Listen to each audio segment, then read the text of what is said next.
पाई न कहीं गति पतित पावन राम भजि सुनु सठ मना। गनिका अजामिल व्याध गीध गजादि खल तारे घना। आभीर जमन की रात खस स्वपचादि अति अघरूप जे। कहे नाम बारक ते पिपावन हो ही राम नमामि ते। राम नाम है कर्तव्य निष्ठा का, राम नाम है उदारता का, राम नाम है वीरता और धीरता का, राम नाम है सबसे ऊंचे जीवन मूल्यों का, राम नाम है संबंधों को पूर्णता और उत्तमता से निभाने का, राम नाम है उत्कृष्ट आस्था का, राम नाम है तेजोमयता का, राम नाम है वज्र से कठोर आदर्शों का, राम नाम है कोमलतम हृदय की क्षमा का, राम नाम है नैतिकता की परमोच्चता का, राम नाम है सामाजिक मूल्य संरक्षण के लिए व्यक्तिगत सुख त्याग का, राम नाम है निर्वैरता का, निर्दोषता का, राम नाम है अजेयता का, राम नाम है अनुशासन की पराकाष्ठा का।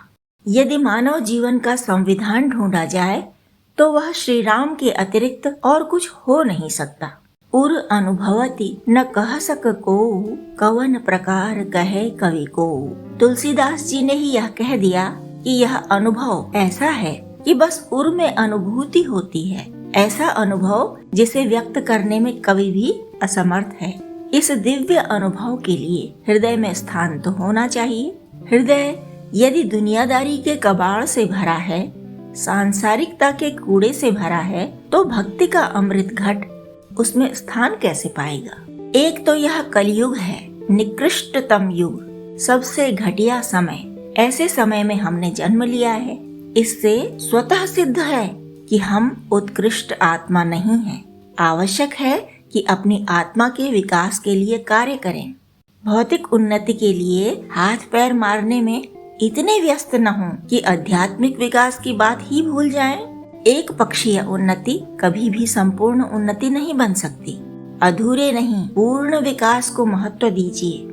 पूर्ण विकास की ओर पग बढ़ाना है तो श्री राम के आदर्श को देखिए और उसे समझिए। स्थान बनाइए अपने भीतर, हटाइए भीतर के कबाड़ को, रिक्त स्थान कीजिए और मन की शुद्ध भूमि पर श्री राम का आह्वान कीजिए। राम आएंगे तो रामत्व भी आएगा। सीखिए और साधिए, स्वयं में पात्रता पैदा कीजिए। आपकी पात्रता के अनुरूप ही आपको प्राप्ति भी होगी। सीखिए श्री राम के चरित्र से। आपकी जिज्ञासा, आपके सीखने समझने की इच्छा आपको आगे बढ़ाएगी। आप जितना अपने भीतर पवित्रता को बढ़ाएंगे, उतनी ही सहायता आपको मिलती जाएगी। अज्ञात और अदृश्य प्रकृति की भी अपनी शक्ति होती है, वह देती है सुपात्र को। आप बस सुपात्र बनने के प्रयास कीजिए। आपका समर्पण, आपके भीतर का सत्य स्वयं ही आकर्षित कर लेगा सकारात्मक शक्तियों को सहायता के लिए। कुछ भी बाहरी साधनों की आवश्यकता नहीं है। फूलों के हार से, घंटा घड़ियाल से, कंठ के कोलाहल से ईश्वर को नहीं जगा सकते। वह तो सदैव जागृत ही है।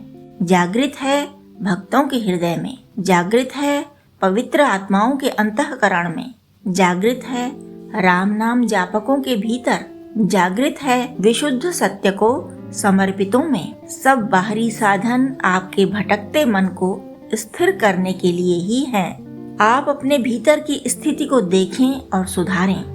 आपका समर्पण सच्चा हो, क्योंकि सच्चा समर्पण ही प्रभावी है। दिखावे का यहाँ कोई काम नहीं।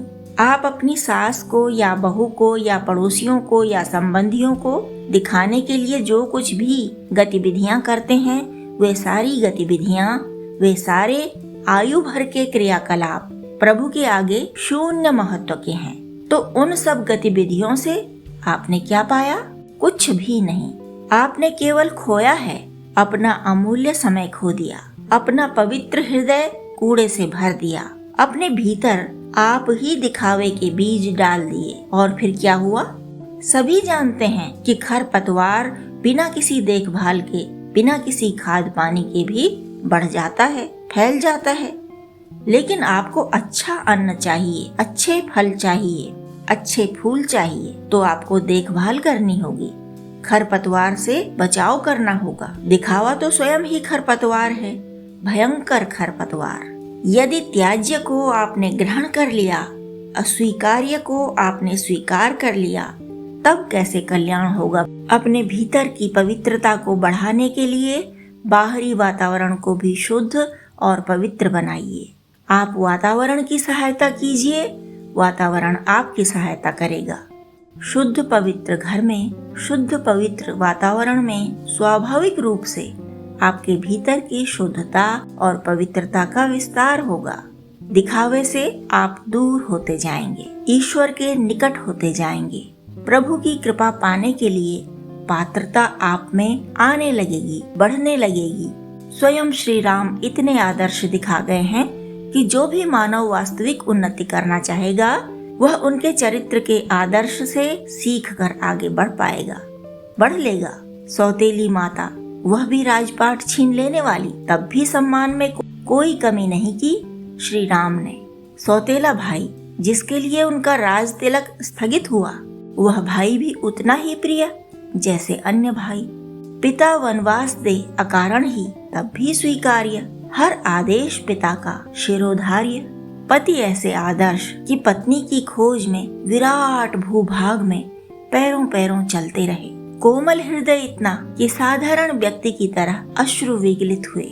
बंधु भाव ऐसा कि पत्ते पत्ते से जीव जंतुओं से पूछते फिरे, हे खग मृग हे मधुकर श्रेणी, तुम देखी सीता मृग नयनी। श्री राम के सब अपने हैं, उनके लिए कोई अछूत नहीं। जातिवाद ने जो भी बुराइयां फैलाई संसार में, हमने बनाई हैं, श्री राम ने नहीं। उन्होंने तो शबरी को भी माता ही कहा, भिलिनी के जूठे बेर भी सप्रेम खा लिए, केवट को भी बंधु ही कहा, वनवासी जातियों की सहायता ली और उन्हें अगाध प्रेम दिया। धर्म तो नम्रता सिखाता है। सर्वशक्तिमान श्री राम कितने विनत हैं। हमने उनसे क्या सीखा? जीवन साथी का महत्व, मित्रों का महत्व, बंधु बांधव और परिवार का महत्व सभी तो सिखा गए श्री राम। अस्वीकार्य से बचना भी सिखा गए।